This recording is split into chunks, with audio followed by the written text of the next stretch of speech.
Assalamualaikum warahmatullahi wabarakatuh. Waalaikumsalam warahmatullahi wabarakatuh. Alhamdulillah hari ini kita bisa melanjutkan kembali dengan kondisi yang penuh energi, semangat ya, penuh dengan harapan ya. Oke, terkait dengan pembahasan kita yaitu dasar-dasar pemerintahan. Mungkin di minggu kemarin kita membahas tentang azas-azas pemerintahan, artinya prinsip dasar tentang bagaimana pemerintahan itu dijalankan ya. Jadi ada beberapa pembahasan kemarin yang kita membahas tentang bagaimana sebenarnya hakikatnya pemerintah itu seperti apa ya. Mungkin ada adik ketika memaknai, melihat fenomena gejala-gejala pemerintahan yang ada, mungkin bisa juga tidak sama atau mungkin bisa juga melenceng dari apa pembahasan kita terkait dengan bagaimana pemerintahan yang sebenarnya atau secara teori seperti apa ya. Tetapi apakah itu salah? Ya tentunya kita nggak bisa mengatakan itu salah juga benar, tetapi fakta di lapangan dan apa yang kita pelajari di dalam kelas seperti ini ya itu yang seharusnya dilakukan. Saya kira bagi mereka-mereka yang terjun di dunia pemerintahan, prinsip awalnya ya seperti yang kita pelajari ya. Makanya pemerintah isinya adalah sebuah pelayanan, adanya sebuah kesepakatan untuk memfasilitasi, melayani kebutuhan kepentingan kita sebagai masyarakat atau sebagai individu untuk menjalani hidup di sebuah kehidupan berbangsa dan bernegara itu. Nah itu perlu pemahaman, perlu prinsip dasar, perlu akses ya. Jadi bagaimana kita harus melaksanakan dengan sebenar-benarnya. Jadi mungkin barangkali ada adik ketika masuk di prodi pemerintahan itu juga diberikan pemahaman bahwa ilmu pemerintahan itu. Walaupun kenyataan yang terjadi sekarang bisa juga orang di pemerintahan itu niatnya bukan untuk mengabdi pada negara, tujuannya adalah bekerja ya. Atau bisa juga sama halnya ketika kita masuk ke perusahaan dan sebagainya. Tetapi kalau kita mau pelajari dengan benar hakikat dari pemerintahan itu apa, maka yo tidak hanya bekerja tetapi kita juga mengabdi. Kalau kita beragama mungkin bisa juga dikatakan beribadah ya. Makanya saya mengatakan bahwa ilmu pemerintahan itu tujuannya gak didolek dunia tok rek, yo akhirat barang gitu. Artinya yo kalau kita ngomong profesional, ngomong negara, ngomong anu ya pasti ada imbasnya, ada efek ekonominya, efek sosial, efek nilai-nilai ibadah itu pasti ada. Ya saya kira tidak hanya pemerintah tetapi paling tidak ilmu pemerintahan itu kalau dijalankan dengan benar sesuai dengan hakikatnya, dengan asas-asas yang benar, itu menjadi amal ibadah kita. Kalau ukurannya hanya pendapatan, gajinya berapa dan berapa, ya nggak ada nilainya. Coba bayangkan ketika ada adik masuk ke pemerintahan desa, antara yang diurusi dengan pendapatannya nggak imbang rek.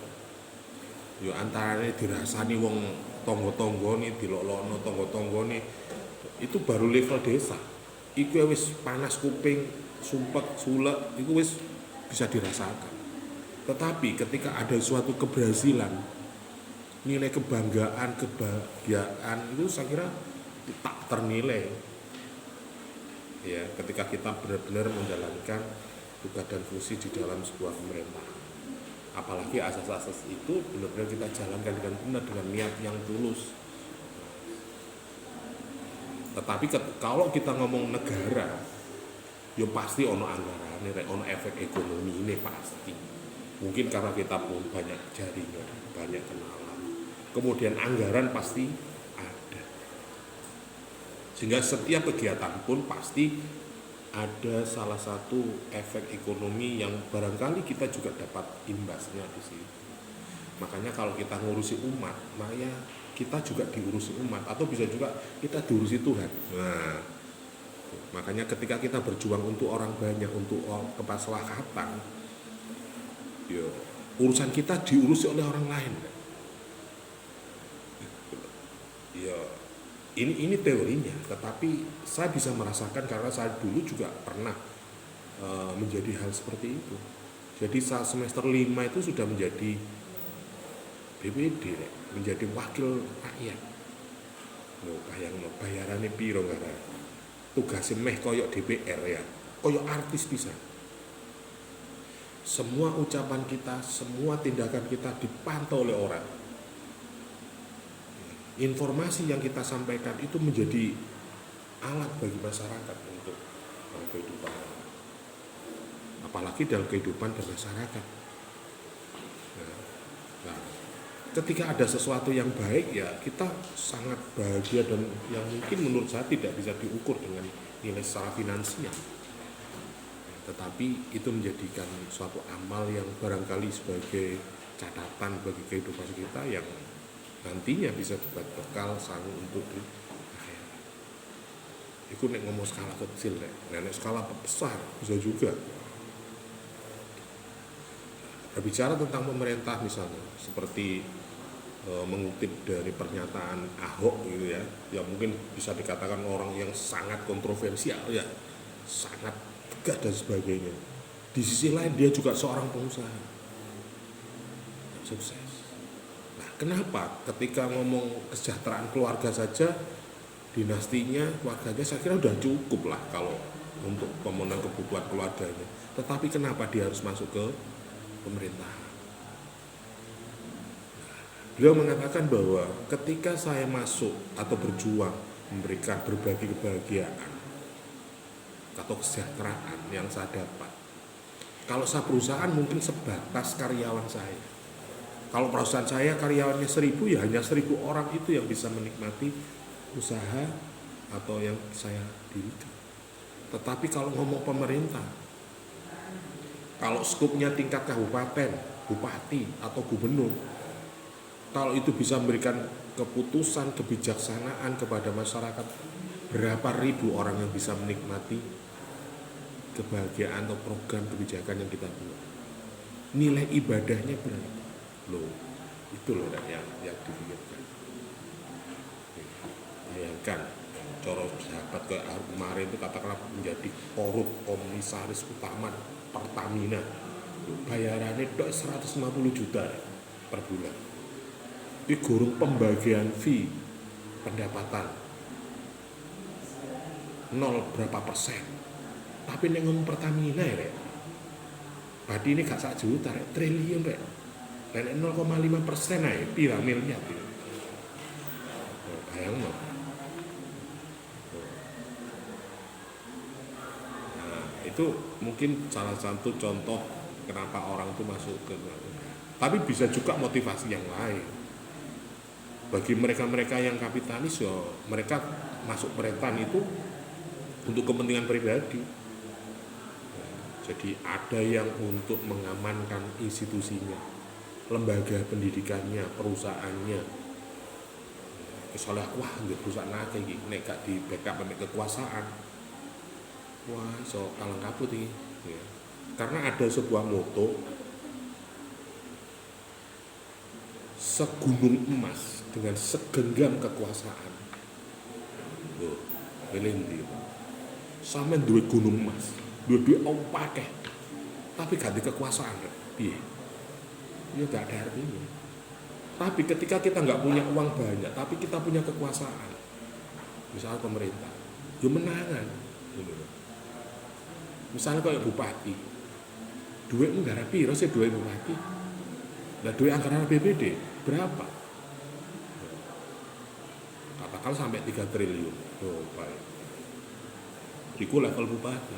Nah nek ngene presiden, piro sih donyane Pak Jokowi ambek anggaran negara berapa? 3.000 triliun bayangkan. Nah, 3.000 triliun bayang mereka. Kira-kira nek duit 1.000 ditumpuk 10-an, ge mancik ke kene sampai tutuk sama sampean. Ijek luwih balik dulu. Nah. Tapi dia punya kekuasaan untuk mengelola amanah rakyat, uang yang dikumpulkan dari rakyat untuk kepentingan pada. Lah iku nek gelem korupsi ya syarat-syarat rek. Belum rezim-rezim yang sebelumnya. Pemimpinnya gak korupsi tapi keluargane. Bayangin. Mosok keluarga mantan presiden itu sampai punya tanah seluas provinsi Jawa Barat. Bayangin. Ini gak ngomong 2 hektar, 3 hektar, seluas provinsi Jawa Barat. Berapa ribu hektar. Ya apa ini? Nah ini kekuasaan, kejamnya kekuasaan di sini. Makanya pada pagi hari ini kita akan membahas tentang bagaimana separatis of law. Bagaimana kekuasaan ini dijalankan di negara kita, khususnya di dalam pemerintahan. Karena pemerintahan itu ngomong eksekutif, sing ngalakono anggaran, sing ngelaksanakan kebijakan. Ini ngomong DPR ngomong tok, karena ya, kamu duwe anggaran. Iki gini, tapi kalau nyekel, sepada mek sampeyan rumah tangga ngono ya, bapakne sing golek duit, sing nyekel duit ibuke. Ya apa ning niku. Nah, hari ini kita akan membahas tentang itu. Jadi selain kemarin kita membahas tentang bagaimana pemerintah yang baik harus bagaimana sebagainya, sampai good governance, sebagainya. Tetapi hari ini bagaimana kekuasaan itu dijalankan, bagaimana pembagian kekuasaan itu kita jalankan. Oke, ya. Atau menyampaikan pada pemerintah, ya mereka-mereka yang ada di dalam kelompok itu. Lah, ini idealnya seperti itu, tapi kenyataannya partai politik itu ya kelompok golongan, ada buku kelompoknya ya gak dipikirkan. Kadang kelompok itu mementingkan kelompoknya sendiri, gak mengatasnamakan kepentingan masyarakat, golongan, konstituen, ini bahasa di politik. Perwakilan ini juga ada namanya principal agent, bertindak atas nama pihak lain. Agen itu ya kayak akademisi, dewan pakar, LSM. Makanya NGO atau LSM itu bisa spesifikasinya di bidang apa. Kalau tadi yang terkait dengan harga bahan baku, sembako, berarti LSM tentang apa itu? Konsumen, pelayanan konsumen. Gaya seperti itu. Kemudian ada juga penafsiran tentang kekuasaan atau teori perwakilan menurut C.F. Strong, bahwa perwakilan politik itu terjadi dari adanya pemilihan umum atau itu penentuan perwakilan. Nah, nek sing perwakilan paten yo bisa juga ormas. Misalnya opo Indonesia, ono NU, ono Muhammadiyah, ono lembaga-lembaga lain yang besar. NU apakah partai politik? Bukan, ormas. Tapi besar ya. Dia punya jajaran pengurus internasional sampai ranting. Partai kan juga seperti itu. Nek partai malah hanya sebatas nasional. Misalnya PDI ya gak ono PDI internasional, PDI ya Indonesia tok ya. Tapi kalau misalnya ormas, NU misalnya ada PCI, pengurus cabang internasional. Misalnya PCI Cina, PCI Amerika, PCI ada. Ormas ini juga berpengaruh. Kenapa? Dia punya massa, dia punya, tapi tidak bergerak di bidang politik kenegaraan, politik kemasyarakatan, atau bisa juga politik kebangsaan. Ada juga menurut C.F. Strong itu ada politik fungsional dengan menggunakan mekanisme pengangkatan. Ada juga perwakilan itu memang benar-benar ditunjuk. Karena apa? Bisa juga karena keahlian. Pakar di bidang tata negara, pakar di bidang ekonomi, pakar di bidang, misalnya kalau hari ini kemarin kasusnya final ya, pakar kriminologi misalnya. Itu statementnya, pendapatnya bisa juga menjadi dasar hakim, atau bisa juga pengacara, atau juga bisa juga. untuk menjadikan pemikiran, pertimbangan dalam memutuskan sebuah perwakilan fungsi. Ini bisa juga karena kompetensi. Pegawai negeri ASN itu termasuk perwakilan secara kepala dinas pendidikan. Jadi dia memang ngurusi pendidikan karena dia pakar di dunia pendidikan. Dia melayani urusan-urusan terkait dengan pendidikan. Nek ngomong pendidikan ya sampai kementerian pendidikan. Nek ngomong lembaga, ngene DPR kelengkapan legislasi ya bisa juga komisi 10 bidang pendidikan. Kalau pemerintah ya kementerian sampai ke dinas, sampai ke cabang dinas, UPT dan kepala sekolah, guru, dosen sekolah. Di dalam perwakilan ada 4 kategori. Ada independen, ini prinsip kepentingan publik yang diperjuangkan tidak tergantung pada rakyat atau pemerintah. Jadi perwakilan ini bisa juga menginspirasi banyak orang yang barangkali kasusnya sama dengan dirinya. Jadi dewe berjuang atau misalnya tentang kejadian Vina itu bisa juga ini terjadi di mana-mana. Sehingga ini menjadi pilot project, menjadi contoh kasus secara umum. Ini bisa terjadi pada siapa? Itu nek kasus kriminal. Nek misalnya kasus kepentingan politik, misalnya terkait dengan putusan batas minimal usia calon bupati atau wakil bupati atau gubernur sampai presiden diputuskan 30 tahun misalnya. Loh, kenapa ini menjadi perdebatan? Loh Pak, ini momene anake Jokowi ya Pak, Gibran nyalono, Kaisang katanya nyalono ya Pak, umur durung 30 tahun ya Pak. Gak kepentingan Jokowi, tidak. Lah kalau memang itu sudah menjadi kebijakan, ini juga berlaku kepada siapapun. Misalnya adik Ina atau mau mencalonkan wakil bupati usianya 18 tahun atau 31 dan atau 30,5 boleh. Ya, artinya perwakilan itu bisa mewakili semua. Aspirasi itu bisa mewakili siapapun. Kalau itu memang sudah menjadi kebijakan. Kalau di dalam hukum itu ada istilah jurisprudensi.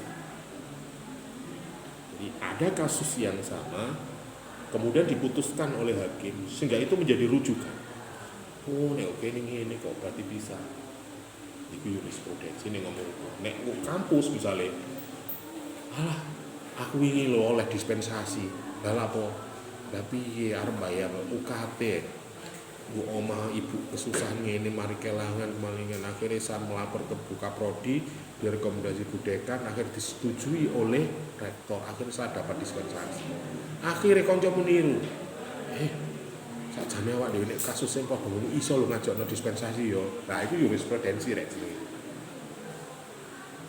Walaupun nanti keputusan seperti apa, paling tidak adik-adik punya contoh kasus yang barangkali sama.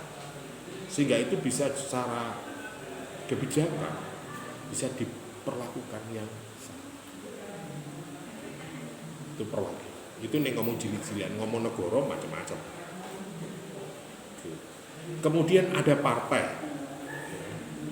Prinsip perjuangannya sesuai dengan program yang telah digariskan oleh partai.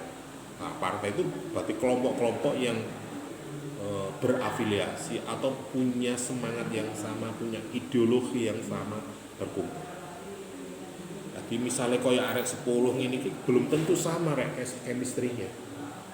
Saya dadi bestie, gue masuk kabeh dadi bestie. Yo mungkin saja Pak, tetapi saya kira ada salah satu atau 2 atau 3 orang yang mungkin sevisi. Ya mungkin mbuh podo-podo arah rumahe, mbuh podo-podo alumni, mbuh opo, akhirnya bisa juga chemistry. Tapi kalau ngomong prodi pemerintahan, saya kira adik-adik seangkatan sama, senasib seperjuangan, seatap yang gini. Gue nih ngomong kelompok. Ngomong negara bisa juga dikelompokkan dari berbagai macam kepentingan, katakanlah ideologi partai itu nasionalis, ada yang religius, ada yang religius nasionalis religius. Kemudian ada rakyat, ini memperjuangkan kepentingan rakyat, atau bisa juga akuntabilitas konstituen. Jadi ada perwakilan mewakili kelompok masyarakat tertentu, bisa juga misalnya kelompok usia. Ini kepentingan anak muda misalnya, ini kepentingan kelompok wanita, remaja putri misalnya, diopo. Ini bisa juga kepentingan rakyat. Yang terakhir itu ada kepentingan perwakilan pemerintah. Artinya di sini bahwa pemerintah atau orientasi sebagai kepanjangan tangan dari, misalnya bisa juga rektor ini adalah kepanjangan dari Menteri Pendidikan dan Kebudayaan. Dia menjalankan visi misi negara di dunia pendidikan yang ditetapkan dalam undang-undang pendidikan, diterapkan kepada masyarakat. Diterapkan pada masyarakat, pada mahasiswa di universitas. Ini termasuk kepanjangan tangan dari pemerintah. Ini kategori-kategori perwakilan. Kenapa Pak Rektor tidak boleh? Tidak boleh karena undang-undang menyatakan itu tidak boleh. Nah, mosok undang-undangnya gak oleh kok diterapkan sama, tidak mungkin. Oke, itu. Kemudian hakikat fungsi legislatif, upaya untuk mencegah terjadinya absolutisme pemerintah. Kenapa sih harus ada lembaga legislasi? Yo, cek ono keseimbangan ya urip ini ya. Artinya di sini juga bisa berfungsi sebagai check and balance, keseimbangan, sehingga untuk mendampingi kekuasaan. Jadi kekuasaan itu tidak seperti Anda diberi cek kosong atau Anda seperti kakek duit 1.000 belanja, atau adik-adik dikasih wis ini kamu berdelapan atau bersepuluh ini saya kasih uang 2 miliar, silahkan gunakan untuk apapun. Yang penting duit ini gantek. Nek iso berkembang, misalnya ngono garis wis silahkan Anda berimajinasi. Oh kita bikin ini, kita beli ini, investasi ini, untuk ini.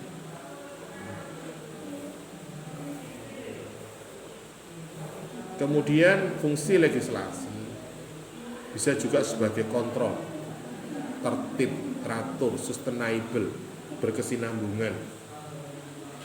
Misalnya sampean mau tak kayak duit 2 miliar, kok gaya apa ya rek? Toto ndi duitmu kari piro saiki? Nah, kuwi kudu diawasi rek. Oh gak mau diculno bulandu ngono. Nah. Maka di sini harus ada planningnya. Oke, ini sudah 1 minggu. Planning Anda apa? Coba presentasikan sekarang. Oh gini Pak, dari uang 2 miliar itu kita bagi 4. Wah, untuk ngopi sekian Pak. Wah, untuk rekreasi sekian Pak. Entek kabeh rek. Lho rekreasi kabeh. Ya wis babah wis. Oh seneng ya. Atau mungkin untuk studi banding ini Pak. Untuk subsidi. Negara kan juga seperti itu. Jadi kalau di dalam sebuah program itu ada namanya tridaya. Jadi ada sosial ekonomi, ada lingkungan, ya. Ada apa mana sih lingkungan ekonomi, budaya, tridaya. Tapi ngomong ekonomi, sosial, budaya, pengembangan SDM dan sebagainya itu termasuk. Pak, yang 300 juta ini kita ngundang artis dari pusat Pak, dari Jakarta Pak. Loh kenapa? Untuk promosi Pak. Undang artis, undang pakar, undang pengajian Pak. Siapa? Gus Ida Pak. Bapak rame. Ini ada planning, ada progress, ada decision maker, ada action, ada sebuah kegiatan. Jadi tugas hakikat fungsi tugas legislasi itu adalah fungsi kontrolnya adalah menertibkan, teratur, sustainable, menjamin keberlanjutan. Nah, nek program itu hanya sebagai apa ya, saingo, hanya sebagai apa, menanu ya cuma.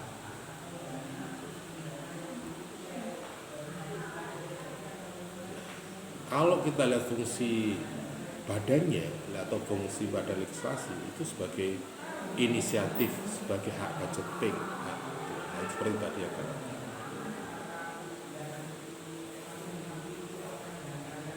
Ada question hour, artinya fungsi legislasi itu juga ada istilah interpelasi, meminta keterangan. Wis, rencanamu jari 500 juta kok kayak ngopi rek?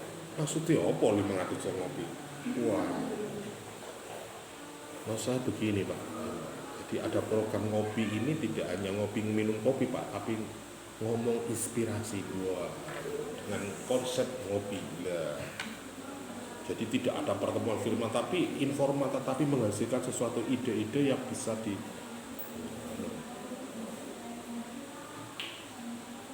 akhirnya sekarang muncul kan podcast, model-model bincang santai, tetapi itu membawa kajian inspirasi yang sangat, apalagi dunia sekarang, generasi sekarang kakeknya dikit formal-formal meneh karena wis gak zamane kolonialisme. Sampeyan misalnya ditawakan di anu yo bleset rek. Ada enquete, ini mengadakan penyelidikan sendiri. Artinya di dalam fungsi legislasi itu boleh mencari informasi sebanyak mungkin. Dia boleh bertemu dengan masyarakat, boleh bertemu dengan pihak pelaku. Yang terakhir ada mosi. Apa mosi? Mosi tidak percaya. Wah, gak beres hari ini. Mau jari ini begini ini kok prosokungan, kok mulai-mulai mau mampir nang dealer, mau lu ya apa rek? Awak mau jari oleh bantuan teko negara kok digebar kuliah kok mulai HP mau ganti, ya. Jadi oleh bantuan itu gak digawe untuk operasional yang seharusnya itu di oleh bantuan 4 juta gak digebar kuliah rek. Ganti handphone ya. Oh ganti Pak sekarang karena pembelajarannya daring Pak. RAM-nya nggak boleh RAM 8 betul. RAM-nya berapa? 16 Pak. Kapasitasnya berapa? 1 tera. Wah, jar. Ono HP sing RAM-nya 16 di sini internalnya 1 tera. Jar gitu. Kira-kira nek ono ngono ya apa mlayune to? Ber gitu. Sekarang kan maksimal paling 12 sampai 512. Setengah 500 giga ya. Nah ini ono sing 16 ya, rahmi 16 internali 1 tera wis. Video masih 3 dino apa rek ya.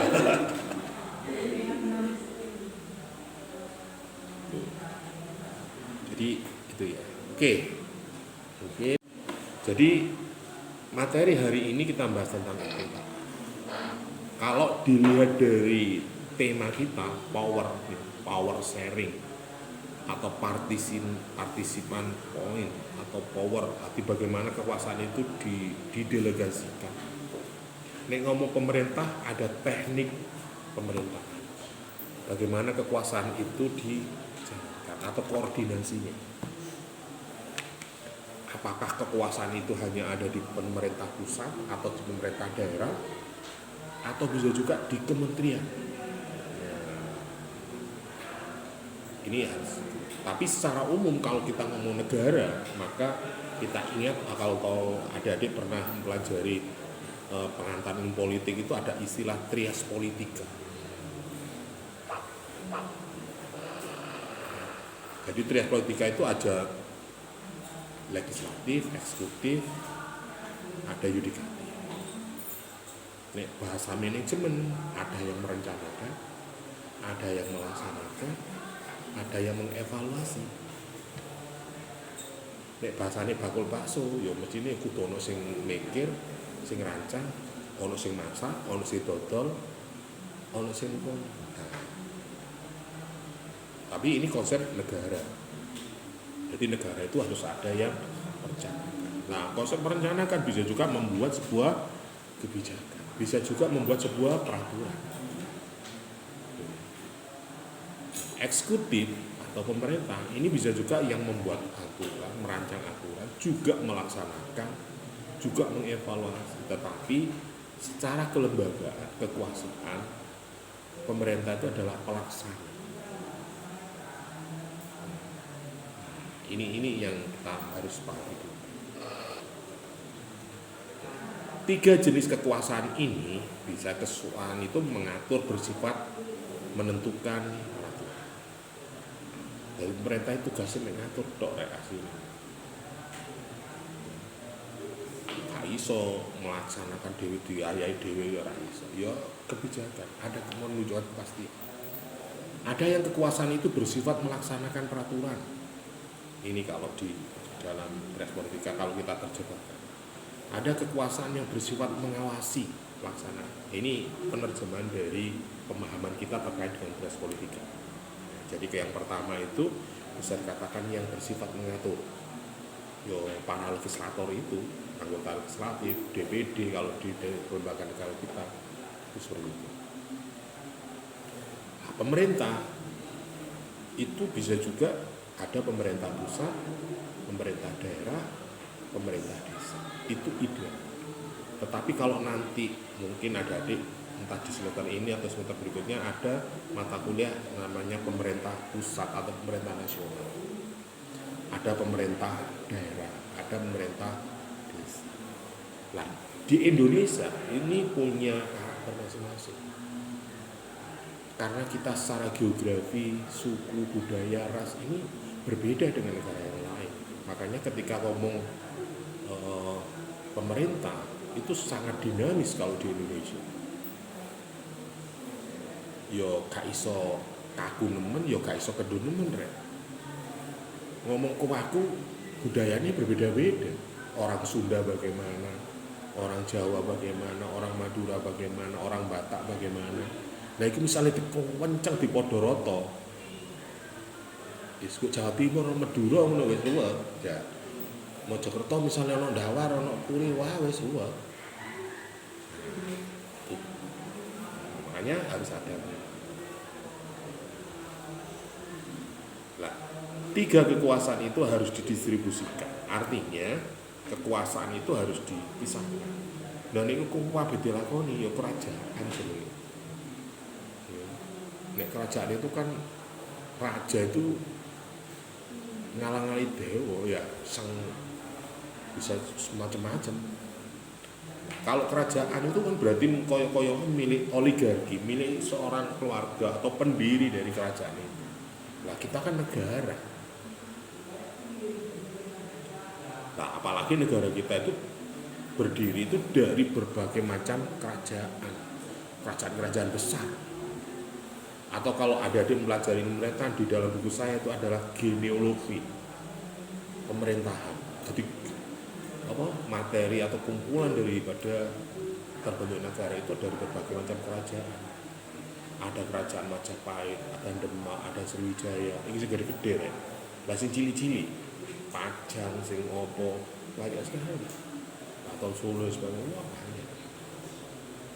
Yang besar-besar ini adalah yang memberikan embrio bagaimana kondisi tata kelola kemasyarakatan pemerintahan yang ada di negara kita. Kekuasaannya juga berbeda-beda. Nah, kalau Anda ingat sejarah Majapahit bisa menguasai sampai beberapa negara, ya, sampai Sri Lanka, sampai masuk negara kita. Sampai saiki nek gelem nelusuri rek, donya niku jeneng kono-kono rek. Makanya ketika itu dicairkan negara itu, ya negara-negara yang dulu bagian dari Majapahit itu juga mendapatkan bagian. Ada yang kekuasaan itu melaksanakan peraturan diserahkan pada organ-organ eksekutif. Ada pembagian yang jelas. Wis, nek tugasnya dipisah-pisah kan jelas enak.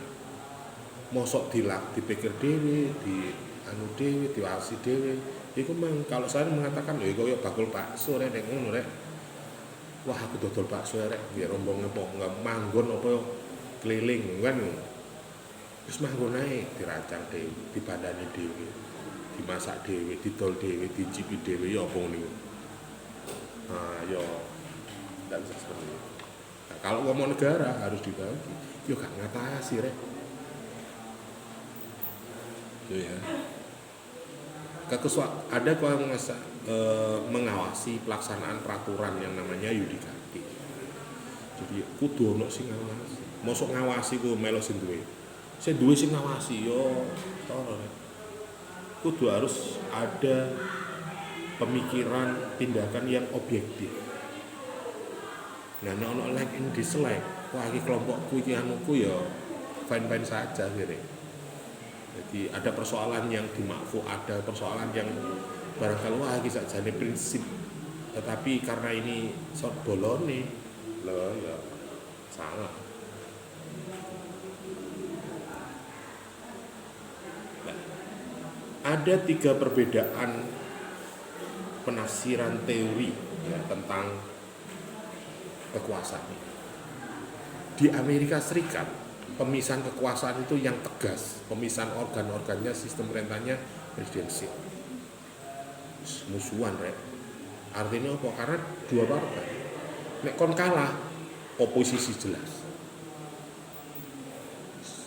Kamu di luar pemerintah. Ngono rek, ning Amerika. Ning Indonesia, kok sih? Kan enggak bisa. Nah, kayak kemarin zamannya Jokowi, Prabowo musuhan karo Jokowi. Mesti nih rek, ketika ngomong nek teorinya Amerika, ketika Prabowo kalah di luar pemerintahan, oposisi dia mengawasi jalannya pemerintah. Tapi mari kan enggak, koalisi akhirnya. Begitu juga ke depan ini kita lihat nanti. Anda melihat kemarin waktu pilpres koyo tawuran bacokan dan sebagainya, ya karena apa rek entek-entekan kabeh ya pemikiran ya waktu ya duit barang ya nek duit dhewe nek gak utangan ya piye ya apa jare. Kalau di barat kekuasaan di Amerika itu karena ada misalnya di Amerika ada partai Republik sampai partai Demokrat. Yang menang Demokrat, Republik oposisi. Terus konfrontasi pokoknya di luar pemerintahan, terus garingan. Kayak ini kan enggak. Kalau di Indonesia mungkin gitu. Ya oposisi tapi di dalam ada. Ya luar. Nah, ada karena kita nggak ada multi partai.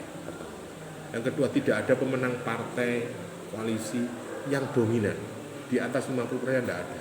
Rata-rata di bawah 25. Apalagi sekarang partai yang kelompok yang menang itu nggak sampai 20% rek. Coro petenteng ijen mek 18% ditawur wong 78% misalnya lho yo geblak ya. Makanya ada koalisi antar kelompok, antar partai. Ya jelas pasti nggak iso jelas warnanya. Pasti ada perbedaan, ada kekuatan ideologi yang barangkali bisa yang ada yang fleksibel, ada yang tidak. Oke, kemudian kalau di Eropa kekuasaan atau penasihat itu ada organ yang satu dengan yang lainnya terdapat hubungan timbal balik seperti eksekutif dan legislatif, sistem pemerintahan parlementer. Ini ada kolaborasi kalau di Eropa. Di koyo di Inggris dan kolaboratif parlementer. Jadi antara pemerintah, antara parlemen itu satu ketua. Dia ditunjuk menjadi perdana menteri. Oh.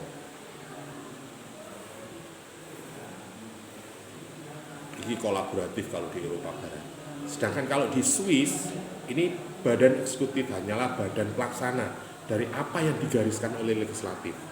Sistemnya adalah referendum. Jadi kalau di Swiss, wis kon pelaksana ya pelaksana, ojo do mikir liyane wis.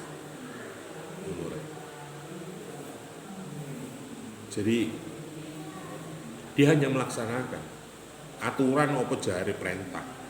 Wis ki lho, pokoke kon tak gawani sangu 100 juta, tukokno iki.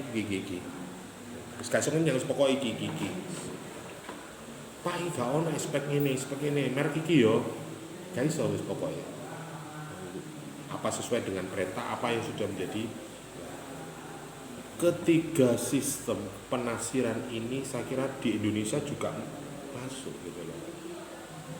Artinya prakteknya tidak murni tegas, tidak murni kolaboratif, tidak murni. Bukti ini saiki wingi misalnya. Pemerintah sebelumnya ini kan didukung oleh partai PDI misalnya. Koalisi dari PDI. Hari ini dia memusuhi. Loh masa musuhi awake dhewe rek? Repot kan? Jadi dulu yang merumuskan, merencanakan tim-timnya dari kelompok partai atau koalisi partai PDI. Lalu saiki dikritisi dhewe ya apa tadi? Ya gak apa-apa ya. Tapi kan piye? Akhirnya kan ya nyakar awake dhewe kan ya.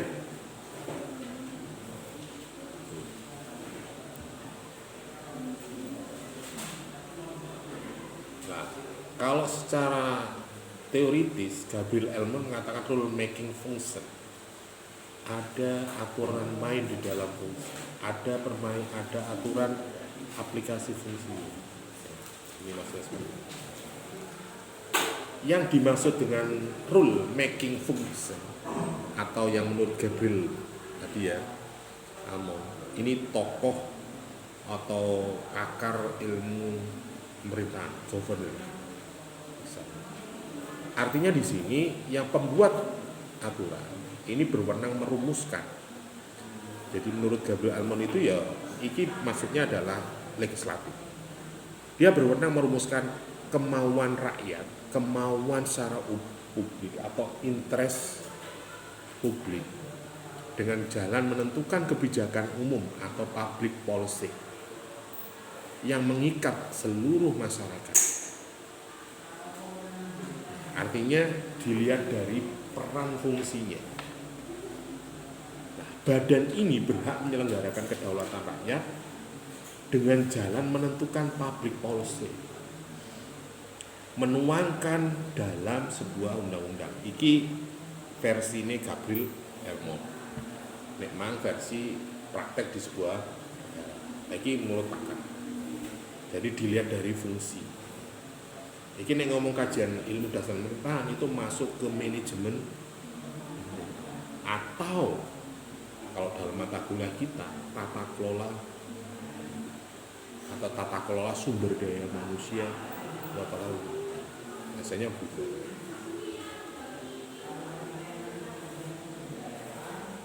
Ada teori-teori perwakilan ini yang dimaksud indirect rule. Jadi indirect demokrasi atau teori perwakilan, seseorang atau kelompok yang punya kemampuan, kewajiban untuk berbicara, bertindak atas nama suatu kelompok yang lebih besar. Iki pajenenge.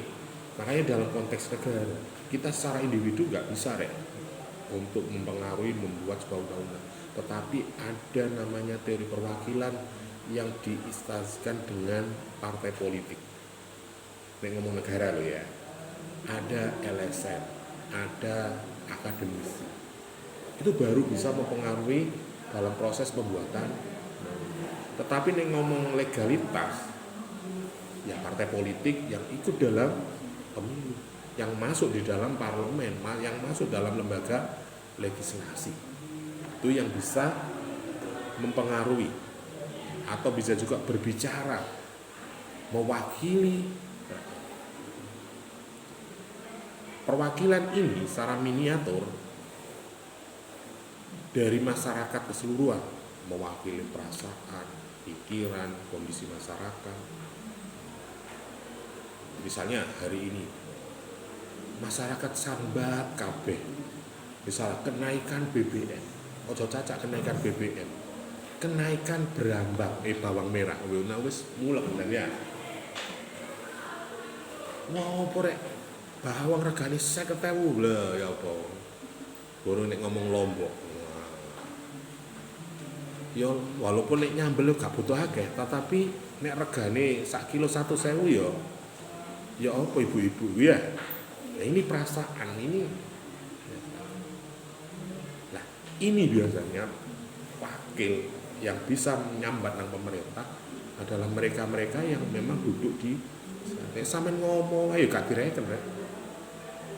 Ya iso nek sampean nggo media sosial sekarang itu misalnya.